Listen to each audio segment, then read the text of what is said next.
मैं तेरी तू मेरा,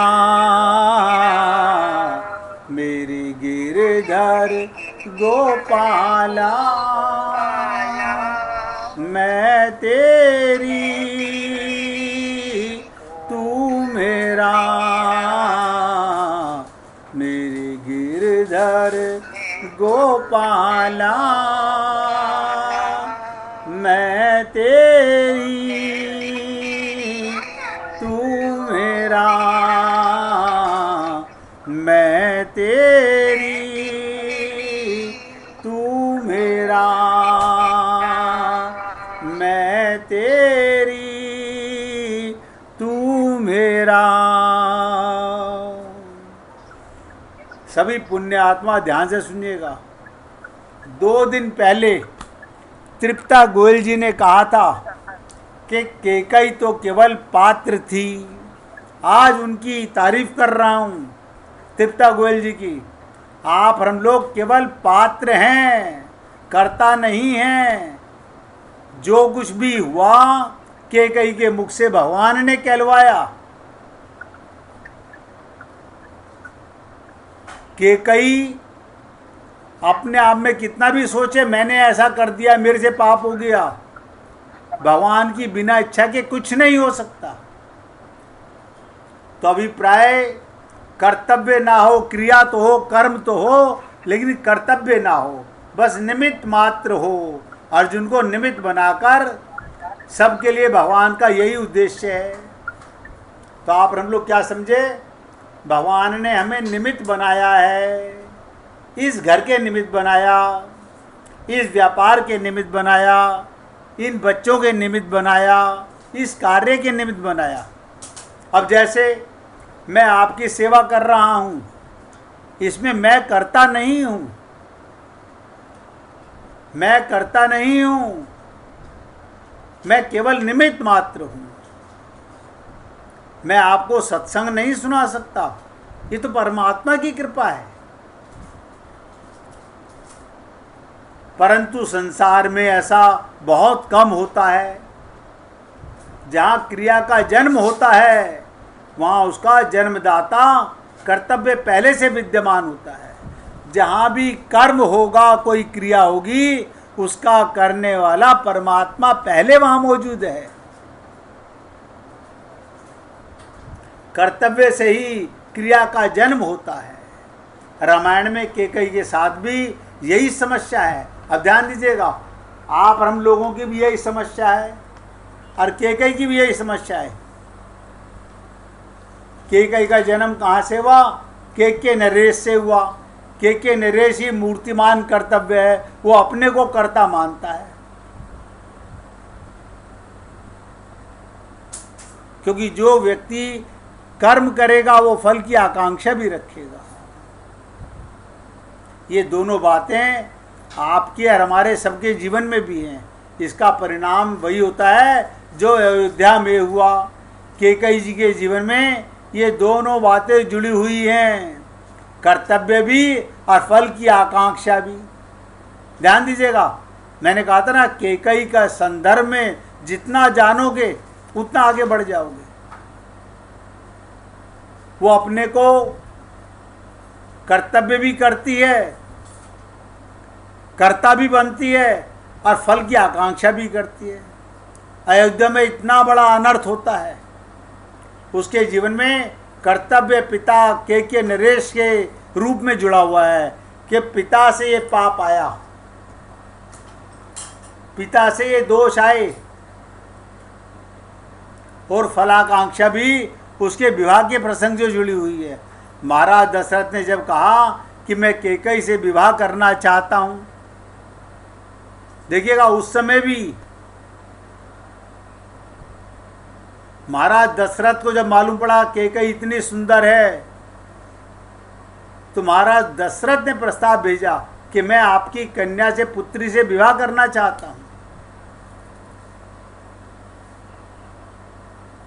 तो उनके पिता ने पूछा, इससे मेरी पुत्री को क्या विशेष लाभ होगा, क्योंकि चाहते आप हो। एक नई बात सामने आ गई कौशल्या जी और सुमित्रा जी से महाराज दशरथ का विवाह तो हुआ, परंतु उस समय तक उनके पिता ना ये प्रश्न ही नहीं था, क्योंकि उनके कोई बालक नहीं था।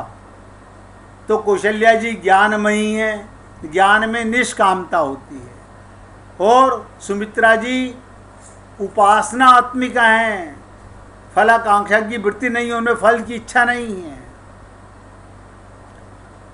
सार्थक में समर्पण है। इसलिए उन दोनों के विवाह में ये फल की आकांक्षा नहीं थी। आज भी जो लड़की के माता पिता विवाह करते हैं तो पहले मेरी पुत्री को क्या सुख मिलेगा, क्या सुख मिलेगा, ये आकांक्षा पहले करते हैं।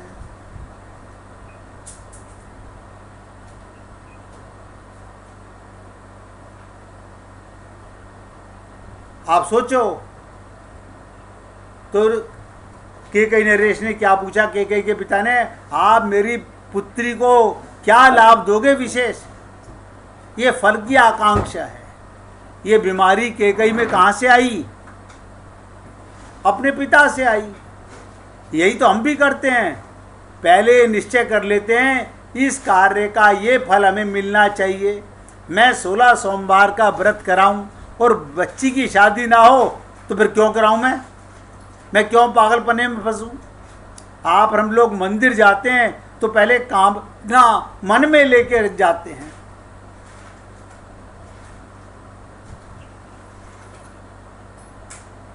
हम पहले निश्चय कर लेते हैं इस कार्य का ये फल मिलना चाहिए। तो कैकेयी नरेश ने क्या कहा, मैं कन्या अवश्य दूंगा, पर बदले में आप ये वचन दो मेरी पुत्री का पुत्र ही अयोध्या नरेश होगा। तो दशरथ जी ने कहा, इनके तो पुत्र हुआ ही नहीं अब तक कोई भी, और आगे भी संभावना नहीं है, तो कैकेयी के ही होगा, वो ही राजा बनेगा। भविष्य का उन्हें क्या पता दशरथ जी को क्या होने वाला है। इसलिए वचन देने में दशरथ जी ने सोचा हानि क्या है। उन्होंने तत्काल कह दिया, बिल्कुल ठीक, मैं वचन देता हूँ कैकेयी से जो पुत्र होगा वही अयोध्या का राज सिंहासन पर उत्तराधिकारी होगा। कर्म के साथ अब फल की आकांक्षा भी जुड़ गई। महाराज दशरथ और कैकेयी का विवाह हुआ। विवाह के बाद जब महाराज दशरथ अयोध्या लौटने लगे, एक बड़ी व्यंग्यात्मक बात आती है। महाराज कैकेयी को बड़ी चिंता हुई, जिसके मन में कर्तव्य और कर्म की फलाकांक्षा है, ऐसे व्यक्ति को यही चिंता हुई जो कैकेयी नरेश के मन में है। वो चिंता ये, मेरी बेटी भोली भाली है। ध्यान दीजिएगा, कैकेयी नरेश ने क्या सोचा, मेरी बेटी तो भोली भाली है। सभी माँ बाप यही सोचते हैं कि मेरी बेटी तो भोली भाली है।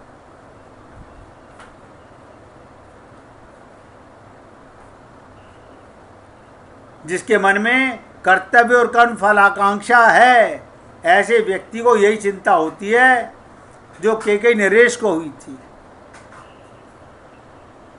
वो चिंता ये कि मेरी बेटी भोली भाली, अयोध्या वाले कहीं से ठग न लें, इसलिए उन्होंने सोचा अपनी बेटी के साथ एक बुद्धिपूर्ण व्यक्ति का लगा दें जो निरंतर हमारी बेटी के स्वार्थ की चिंता करती है।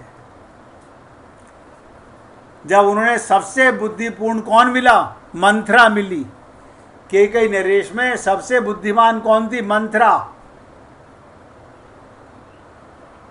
उनको लगा यही सर्वाधिक बुद्धिमान है। कैकेयी नरेश ने कैकेयी के साथ अयोध्या भेज दिया। सच तो यह है, कैकेयी अगर अकेली ही अयोध्या चली गई होती तो भी इसकी समस्या नहीं होती। समस्या तब उत्पन्न होती है जब कैकेयी के जीवन में मंथरा फल की आकांक्षा आ गई। देखिएगा, आप और हम लोग खूब दान करते हैं, दान की बड़ी महिमा बताई जाती है। सुन लीजिए, एक समय पहले एक राजा थे। वो अपनी न्यायप्रियता के कारण प्रजा में बहुत लोकप्रिय थे। एक बार वो अपने दरबार में बैठे ही थे, अचानक उनके दिमाग में एक सवाल उभरा। सवाल था, मनुष्यों को मरने के बाद क्या होता होगा। एक एक शब्द ध्यान देना।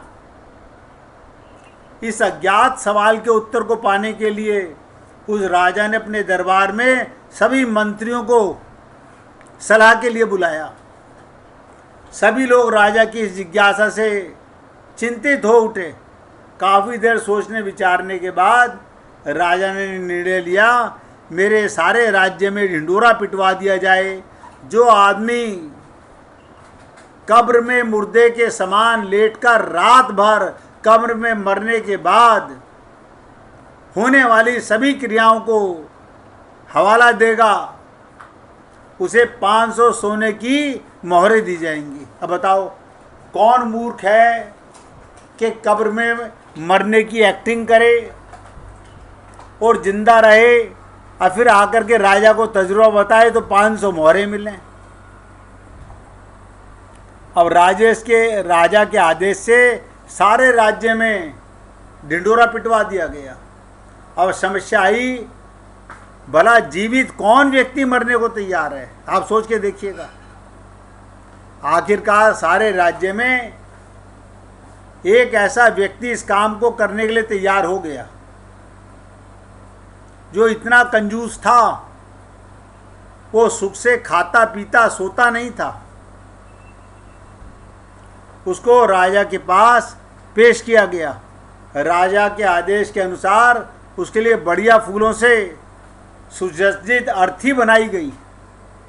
उसको उस पर लिटाकर बाकायदा कफन में ढक दिया गया और उसे कब्रिस्तान ले जाया गया। घर से जाने पर रास्ते में एक फकीर ने उसका पीछा किया और उसे कहा, अब तो तुम मरने जा रहे हो, घर में तुम अकेले हो, इतना धन तुम्हारे घर में ही कैद पड़ा रहेगा, मुझे कुछ दे दो। कंजूस ने बार बार मना करने पर भी फकीर ने कंजूस का पीछा नहीं छोड़ा और बार बार मांगने की रट लगाए रखी। कंजूस जब एकदम परेशान हो गया, उसने कब्रिस्तान में पड़े बादाम के छिलकों के एक ढेर में से मुट्ठी भर छिलके उठाए और उस फकीर को दे दिए। क्या उठाए? बादाम के छिलके उठाए और वो उसको दे दिए। बाद में कंजूस को एक कब्र में लिटा दिया गया और ऊपर से पूरी कब्र बंद कर दी गई। बहुत ध्यान से सुनना, बस एक छोटा सा छेद सर की तरफ इस आशा के साथ कर दिया, इससे सांस लेता रहे। और अगली सुबह राजा को मरने के बाद का पूरा हाल सुनाए। सभी लोग कंजूस को उस कब्र में लिटाकर चले गए। रात होने पर एक सांप कब्र पर आया। ध्यान से सुनिएगा, रात होने पर एक सांप कब्र पर आया और छेद देखकर उसमें घुस गया। ये देखकर कब्र में लेटे कंजूस की घबराहट का ठिकाना नहीं रहा। सांप ने जैसे ही घुसने का प्रयत्न किया, उस छेद में बादाम के छिलके आड़ बनकर आ गए। सुबह होते ही राजा के सभी नौकर बड़ी जिज्ञासा के साथ कब्रिस्तान आए और जल्दी कब्र को खोदकर कंजूस को निकाला गया। मरने के बाद क्या होता है, ये हाल सुनाने के लिए कंजूस को राजा के पास चलने को कहा। कंजूस ने राजा के नौकरों की बात को थोड़ा भी सुना। वो पहले अपने घर गया और अपनी तमाम धन संपत्ति गरीबों में बांट दी। सब लोग कंजूस की अचानक दान करने की इस दयालुता को देखकर हैरान में पड़ गए। उसके मन में कई सवाल उठे। अंत में कंजूस को राज दरबार में पूरा हाल सुनाने के लिए कहा गया। तो क्या बोला बीती रात सांप वो बादाम के छिलकों के संघर्ष की पूरी कहानी कह दी कि मैं जिसमें कब्र में जा रहा था, अरे ये फकीर मुझसे भिक्षा मांग रहा था, मैं इतना कंजूस, मरते समय भी बादाम के छिलके दिए से, वही बादाम का छिलका दान किया हुआ सांप से मेरी उसने रक्षा की। तो क्या सुनाई दिया राजा को? बोला महाराज, मरने के बाद सबसे ज़्यादा दान ही काम आता है, दान करना ही सब धर्मों से श्रेष्ठ है। लेकिन आप और हम लोग दान भी करते हैं, उसमें भी सम्मान की भूख रखते हैं।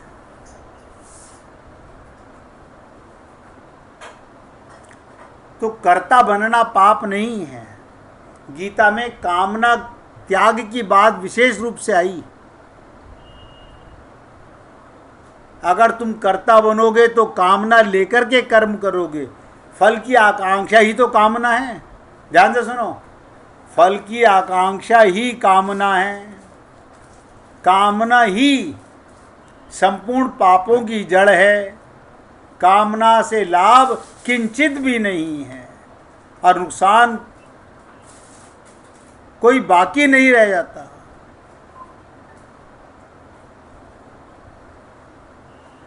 इसलिए हे पुण्य आत्माओं, अपने हृदय में से कामना को सदा के लिए मिटा दो, अगर भगवत प्राप्ति का रसास्वादन करना चाहते हो।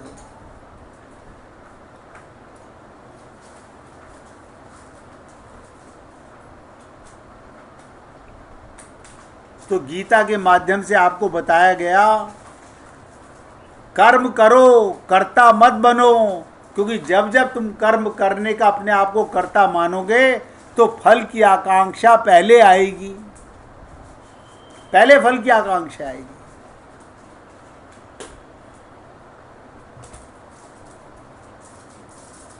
तो फल की आकांक्षा, महाराज दशरथ और कैकेयी का विवाह हुआ और विवाह के बाद जब महाराज दशरथ अयोध्या लौटने लगे तो क्या हुआ? महाराज कैकेयी को बड़ी चिंता हुई, जिसके मन में कर्तव्य का, तो उन्होंने मंथरा को साथ भेज दिया। आप और हम लोगों को भी भगवान ने मंथरा रूपी बुद्धि दे करके भेजा, जो सदा स्वार्थ की बातें सोचती रहती है। ये मंथरा के जुड़ जाने का अभिप्राय क्या? ध्यान से सुनिएगा। रामचरितमानस में मंथरा को कर्ता के साथ क्यों जोड़ा गया? मंथरा लोभ की वृत्ति है। जब तुम कर्ता बनते हो तो लोभ पहले आता है। मंथरा का मतलब ही लोभ है। फल की आकांक्षा में केवल फल की आकांक्षा है, पर लोभ हो जाने पर चाहे जितना मिले संतोष नहीं होता, संतोष नहीं होता। अभिप्राय ये, जहाँ कर्म के साथ फल की आकांक्षा, लोभ की वृत्ति जुड़ जाती है, फल आकांक्षा के अतिरिक्त उसका परिणाम वही होता है जो अयोध्या में हुआ।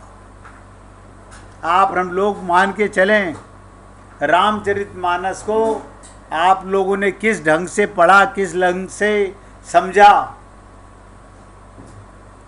अगर कर्म करने में फल की आकांक्षा है तो हर्ष वही निकलेगा। राम को ध्यान से सुनो, परिणाम वही हुआ जो अयोध्या में हुआ। वो राम को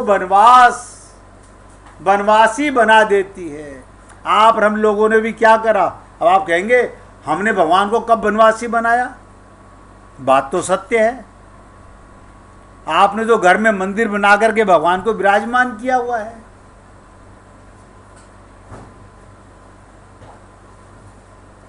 आप सोच के देखो, फल की आकांक्षा भगवान को वन में भेज देती है। यही त्रुटि कैकेयी से हुई और यही त्रुटि आप हम लोग जन्म जन्मांतरों से करते आ रहे हैं। क्या त्रुटि करते आ रहे हैं? हर जन्म में जब जब मनुष्य शरीर मिला, भगवान ने अपनी प्राप्ति का मौका दिया, हम प्राप्त नहीं कर सके। क्यों? हम कर्ता बन गए और फल की इच्छा करने लग गए। हम कर्ता बने और फल की इच्छा करने लग गए।